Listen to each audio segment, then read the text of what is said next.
aujourd'hui, on va parler de l'influence des émotions sur le corps. C'est un thème que tu m'as suggéré, Chloé, je te remercie. Ça m'a permis de faire des recherches et je pense que c'est quelque chose qui va intéresser beaucoup de personnes. Donc, dans ce live, je vais vous expliquer comment moi je fais pour écouter mon corps, pour ne pas l'épuiser et pour ne pas rester au fond de mon lit. Et Chloé va vous partager aussi son expérience sur l'écoute de ses émotions pour guérir son corps.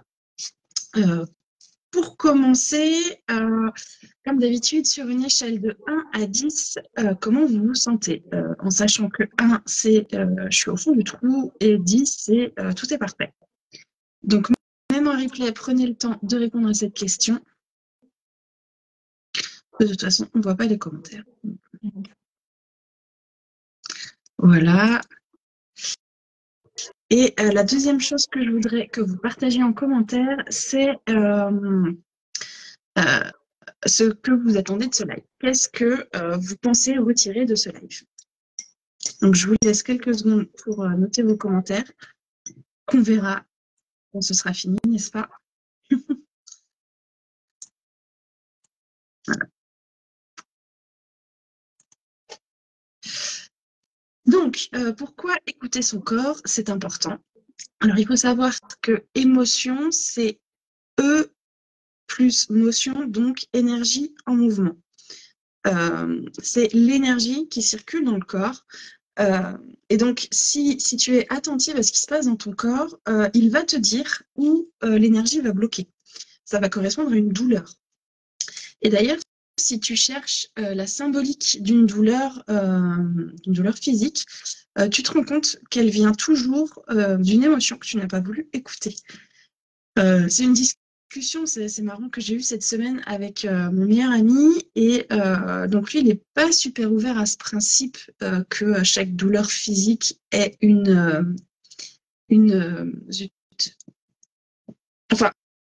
vienne d'une émotion bloquée. N'empêche que ça peut servir au moins à créer une réflexion, parce que si on prend le temps d'aller faire cette recherche, ça va engendrer une réflexion sur soi, sur quand même ce qui s'est passé à un moment donné, et peut-être mettre en lumière un événement que tu avais oublié. Donc, finalement, l'important, ça va être d'entrer en soi et d'aller chercher le déclencheur, le contexte, absolument sans jugement, simplement en mode détective. Je ne sais pas si ça a bugué. Chloé, tu es toujours là? Je crois que tu n'es plus là, Chloé. Parce que justement, c'est maintenant que j'aimerais que tu nous partages ton expérience, justement. Ah, je t'entends, voilà. J'aimerais que tu nous partages du coup ton expérience au sujet des émotions qui créent des douleurs, des maladies au niveau du corps. Donc, je te laisse te présenter puis partager ton expérience. Est-ce que vous m'entendez? On t'entend de loin. J'ai un double écho de ce côté.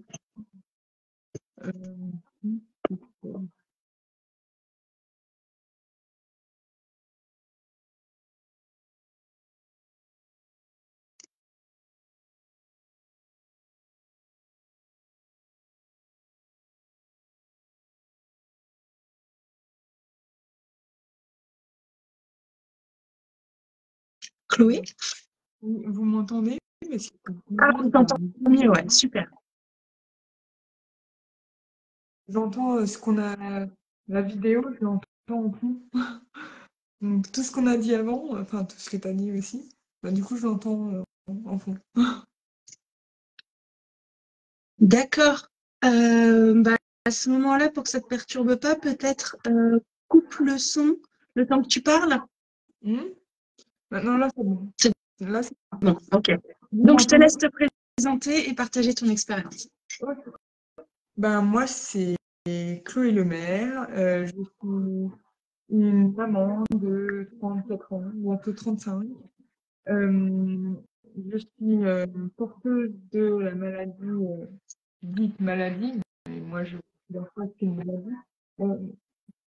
sclérose en plaques. Donc, du coup, c'est une maladie auto-immune. Donc moi, je supporte que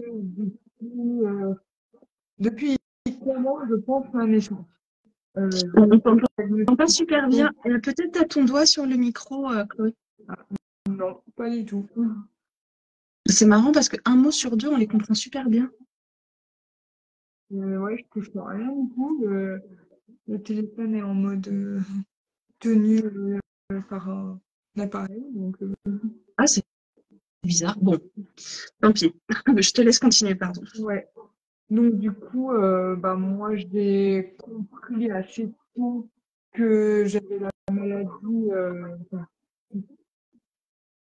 Enfin, j'avais les mêmes symptômes que ma cousine. Ma cousine était diagnostiquée de sclérose en plaques.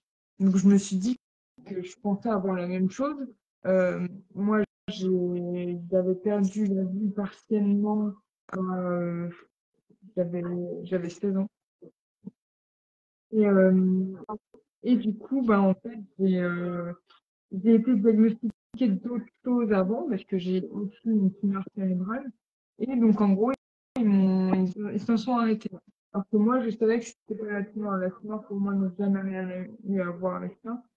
Et du coup, bah, j'ai continué à croire à la médecine qui me disait que c'était la tumeur et pas la sclérose, et que la sclérose n'existait pas, que c'était moi qui me faisais des idées, tout ça.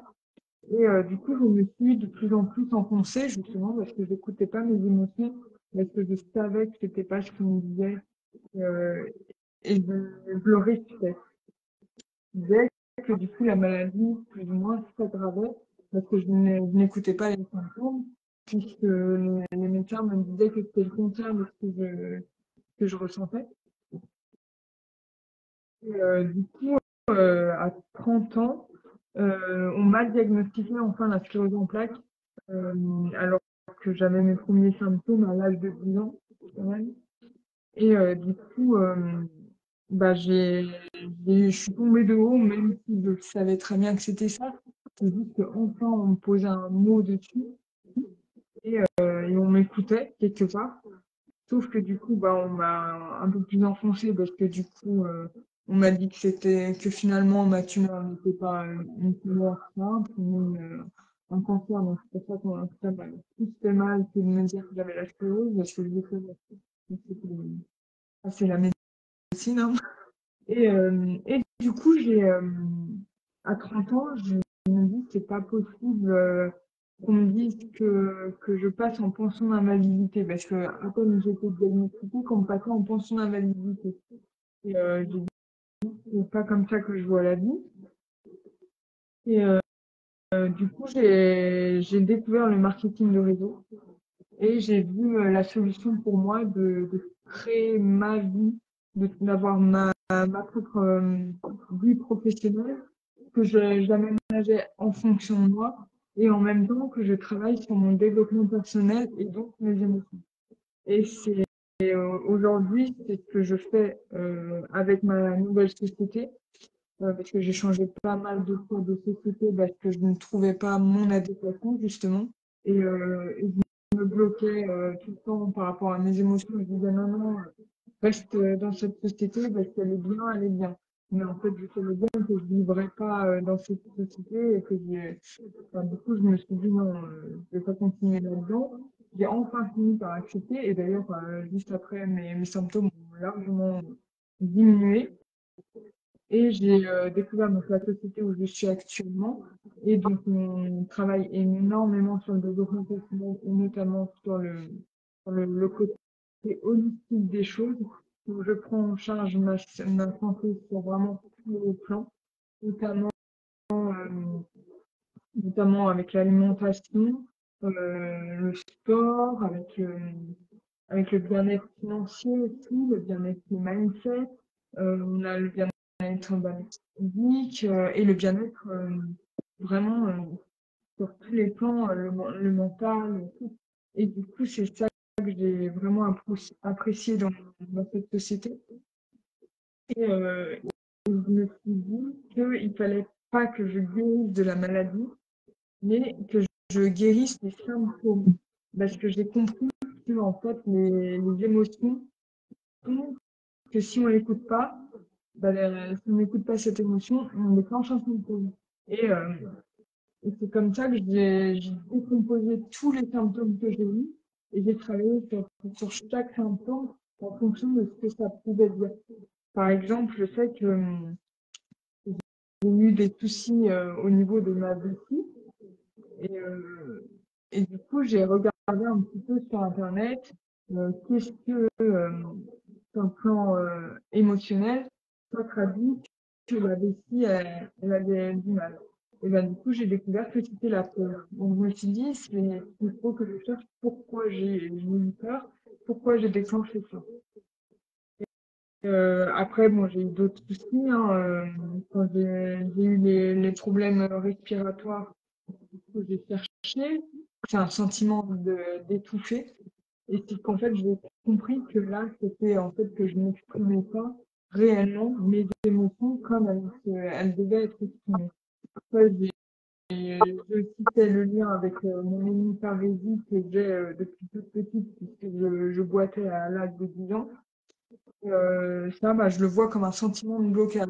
Et c'est comme si, quand je voulais aller quelque part et faire quelque chose, on me bloquait. Et du coup, mon corps l'a exprimé par l'hémiparésie et l'hémiparésie. Voilà. Après, j'ai aussi perdu la vue, donc c'était aussi que j'avais du mal à voir que justement, je ne m'accordais pas les bonnes choses. Je ne tolérais pas, mon bien-être, que je faisais pas mon dernier et que je ne le voyais pas, donc du coup, j'ai perdu la vue personnelle. Voilà, je vous ai un peu partagé mon vécu et c'est pour ça qu'aujourd'hui, par exemple, j'ai quitté la canne au bout je serais pas compter. Je l'ai commencé, j'avais 17 ans et aujourd'hui j'ai 34 ans et ça fait 1 an et demi que je n'ai plus la canne et c'est définitif, je me dis la canne, je n'en veux pas. Et même si on me dit prends la canne, tu bois, non. J'ai décidé de ne plus avoir la canne, c'est comme ça. D'accord. Merci. Merci pour ton témoignage. Si tu pouvais partager un conseil à celles qui nous écoutent, ce serait quoi?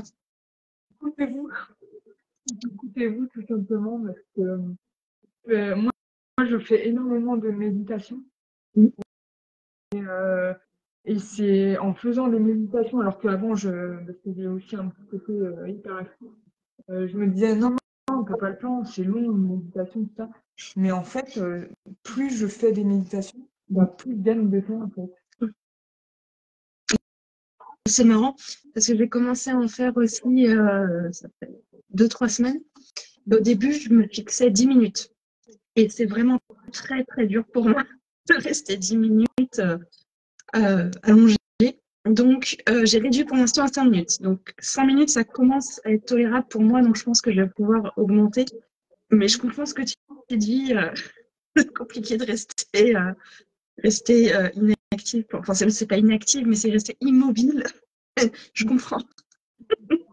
Oui, non, moi j'ai commencé il y a ça fait 2 ans que je fais des méditations. Et au début, franchement, je faisais des mini-méditations de 5 minutes, mais plusieurs fois par jour. Et là encore, je le fais encore aujourd'hui, mais j'arrive à me caler une demi-heure de méditation.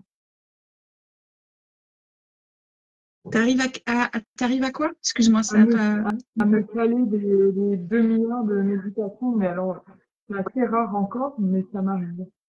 Bah, bravo. Félicitations. Comme quoi, tout ça, c'est un muscle. Et quand on le travaille. Parce que c'est le subconscient, et le subconscient, c'est littéralement un muscle. Est-ce que. Pardon? Je dis aussi, je fais énormément d'affirmations positives et de gratitude. Et De la gratitude.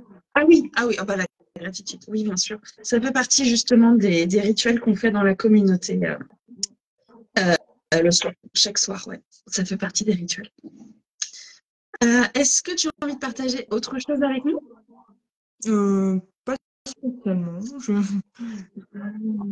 Je suis plutôt contente d'avoir réussi à faire ça parce que je vois encore beaucoup de personnes qui sont atteintes de la sclérose en plaques et qui préfèrent attendre la mort plutôt que d'essayer de se soigner alors qu'il y a tellement de possibilités. Moi, par exemple, je D'accord. passe sur l'alimentation aussi, donc il y a vraiment tout plein de solutions pour justement y arriver. C'est super. C'est beau ton message. C'est important. Effectivement, c'est important que tu le diffuses au plus de personnes possible parce que là, tu parles de la sclérose en plaques, mais je suis sûre qu'il y a il y a d'autres maladies Oui, qu'on oui, peut bah, guérir. justement, moi, je sais que j'ai une atypie un peu au niveau neurologique parce que je sais que j'avais une grand-mère qui a été atteinte du diabète. Donc, la sclérose en plaques et le diabète sont très liés, surtout le type 1. Le diabète de type 1, c'est là où c'est relié. Après, j'ai de l'autre côté ma grand-mère qui avait des lésions cérébrales, donc au niveau du cerveau, il y a un petit souci. J'ai aussi un frère qui est autiste. Enfin, j'ai tout ça. Donc, je sais que le transgénérationnel est là et je prends en charge pour aussi, justement, les, que derrière moi, il y ait plus de problèmes. Là, c'est super. Je te remercie pour ton témoignage et le message que tu partages. Si ça te va, je vais reprendre du coup reprendre mon plan, enfin le Oui, plan du live. Je te remercie encore une fois d'avoir participé, d'avoir partagé ton expérience et puis bah, de diffuser ton message. C'est vraiment important que les gens comprennent que quand on s'écoute, on peut vraiment s'auto-guérir, comme pour utiliser tes mots. Donc, du coup, je reprends la main et moi, je voulais vous partager du coup mon expérience aussi avec le déclic que j'ai eu. Donc, dans une autre mesure, évidemment, mais moi, il y a 3 ans, mes douleurs dans le bas du dos se sont nettement intensifiées. Et à ce moment-là, je portais vraiment le monde sur mes épaules, toute seule, parce que c'est comme ça que je fonctionne. Je porte tout le monde, euh, partout, tout le temps. Voilà. Et mon corps a fini par m'envoyer des signaux. Donc, j'ai commencé à demander de l'aide. Euh, que j'ai pas eu, mais j'ai quand même rien changé dans mon fonctionnement, donc je pense que c'est pour ça que j'ai pas eu d'aide en fait. J'ai continué à me sentir responsable de tout le monde, de tout organiser, de tout supporter, et je pense que c'est pour ça que mon entourage s'est pas ajusté. Donc ça a duré 6 mois comme ça, jusqu'à un matin où clairement j'ai pas pu me lever. On, on peut parler de l'expression j'en ai eu plein le dos. Je tenais plus debout et à partir de ce jour-là, j'ai passé 2 mois et demi allongée sur mon canapé parce que je voulais quand même participer à la vie de la famille un minimum, donc je voulais pas rester dans ma chambre. Donc j'ai été 2 mois et demi au milieu du salon à voir ma famille un petit peu le matin, un petit peu le soir, et puis être toute seule toute la journée avec mes douleurs, jour et nuit. Je ne dormais pas non plus, c'était très très long. Euh, donc c'était 2 mois et demi où j'ai pas du tout pu m'occuper de mon fils. J'étais vraiment uniquement spectatrice. Et pour vous dire, des choses simples comme juste aller aux toilettes ou prendre une douche était extrêmement douloureux. Donc, pour vous dire, si je devais aller prendre ma douche, bon, bah, je me levais jusqu'à mon lit et là, je m'allongeais parce que vraiment, la douleur était trop forte. Je ne pouvais pas rester debout. Donc, je prenais ma douche et puis je prenais ma serviette, j'allais me sécher, allonger parce que la douleur était insupportable. Enfin, voilà, tout était ponctué comme ça. Je faisais un mouvement de 10 secondes, il fallait que je me repose. Enfin, ça me prenait 2 heures pour prendre une douche, c'était affreux. Ça m'occupait, mais c'était affreux. Donc, forcément, j'ai eu le temps pendant ces 2 mois et demi de réfléchir à ce qui m'avait rendu dans cet état. Et donc, pendant cette réflexion, je me suis rendu compte que j'avais aucun plaisir dans mon quotidien, que tout ce que je faisais, c'était des obligations, c'était des devoirs. Je faisais les choses mécaniquement parce qu'il fallait les faire et pas du tout parce que j'en avais envie. Donc, à partir de là, j'ai commencé un long chemin de reconnexion à moi-même parce que, bien sûr, il était hors de question que je revive ça. Et donc, à partir de là, j'ai commencé à m'écouter et ça a tout changé. Donc, comment ça a changé ma vie? Il m'a fallu clairement plusieurs mois pour que ça évolue. Il m'a fallu aussi quelques coachings, plusieurs programmes de développement personnel pour vraiment apprendre à me mettre au centre. à m'écouter, à me reconnecter à moi-même et à diminuer la charge mentale. Euh, j'ai même eu besoin d'un burn-out il n'y a pas très longtemps. Mais là où je retire du positif, c'est que cette fois-ci, je n'ai pas attendu que mon corps passe le message. J'ai entendu avant. Et donc, j'ai pris ça comme une opportunité de faire les choses différemment. Et donc, mon corps n'a pas eu besoin de me stopper. J'ai pu tout mettre à plat, j'ai pu tout observer et ajuster les choses pour que mon corps n'ait pas besoin de me passer le message. Et donc, depuis ce moment-là, ça fait pas si longtemps que ça, hein, ça doit faire 2 mois. Depuis, donc chaque douleur et chaque crise d'angoisse, parce que j'ai développé ça aussi, sont des messages qui me permettent d'ajuster la trajectoire et donc de faire en sorte que ça se reproduise plus et que ce soit uniquement passager. Donc là, depuis quelques semaines, là, comme je vous dis, tout s'est arrangé. C'est fou. Mon entreprise se lance, ma vie perso s'arrange, je me sens bien dans ma tête et dans mon corps, la plupart du temps. Bien sûr, je ne vais pas vous faire croire que tout est beau, tout est parfait du matin au soir tous les jours. Il y a des moments où ça va un petit peu moins bien, mais en fait, maintenant, les obstacles sont pas vus comme un blocage, mais comme une opportunité d'ajuster justement, de remettre les choses à la bonne place, de remettre du plaisir, de remettre du repos si on a besoin, et de surtout m'écouter et de me faire confiance. Et le petit bonus qui n'est pas des moindres, parce qu'ici on est toute maman, c'est que je peux apprendre à mon fils à écouter son corps. Et ça nous permet de désamorcer quelques crises. Par exemple, quand je sens qu'il y a une émotion très forte qui est en train de sortir chez lui et que je ne sais pas comment l'aider, je ne sais même pas quel élément a déclenché cette émotion, je vais le regarder, je me mets en face de lui, je lui dis, où est-ce que ça se passe dans ton corps? Est-ce que c'est dans ta tête? Est-ce que c'est dans ton ventre? Est-ce que c'est dans la gorge? Donc là, il me dit, puis c'est quelle couleur et quelle forme ça a? Est-ce que c'est chaud? Est-ce que c'est froid? Et du coup, comme je fais cet exercice assez régulièrement, j'arrive du coup à savoir quelle émotion il est en train de ressentir. Donc maintenant, je peux identifier. Si c'est dans la tête et que c'est rouge, c'est plutôt de la colère qu'il ressent. Et si c'est plutôt dans le ventre, c'est de la peur. Donc là, je peux ajuster mon comportement et lui apprendre du coup, pas à anticiper parce qu'il a 4 ans, mais à vivre avec du moins. Et vraiment, le fait de se reconcentrer sur lui le calme. Rien que ça le calme. Et plus le petit côté empathique, puisque vraiment, je me connecte à lui et je me dis, d'accord, je vois bien que ça ne va pas. Qu'est-ce que je peux faire pour t'aider? Où est-ce que ça se passe dans ton corps? Ok, je comprends. Moi aussi, ça m'arrive. Enfin, voilà, ce discours d'empathie aide vraiment aussi à désamorcer les crises. Donc, si ça peut vous aider, je partage ça aussi. Donc, au final, comment j'ai mis ça en place? En fait, j'ai commencé par observer tout simplement, sans jugement, écouter les signaux dans ma tête et dans mon corps. Ensuite, je fais le point tous les jours sur toutes mes réactions, sur leurs déclencheurs et sur ce qui se passe dans mon corps. Si besoin, je fais aussi des recherches sur la symbolique des douleurs et des maladies. Donc, je vais tout simplement sur Google et je tape symbolique de telle douleur. Donc là, j'ai des pistes de réflexion. Donc voilà, j'observe ce qui s'est passé à ce moment-là. Ça met le doigt sur un événement que peut-être j'ai oublié. Et puis, du coup, encore une fois, j'ajuste la trajectoire. Et donc, je viens opérer le changement de l'intérieur et l'entourage s'ajuste. C'est ce que j'essaie de vous partager tout à l'heure. C'est quelque chose qui s'est passé tout à fait naturellement. Quand j'ai fait ce travail sur moi, je pense que mon énergie a changé et des soucis que j'avais dans ma vie perso depuis des mois, voire des années, en fait, ça s'arrange d'eux-mêmes.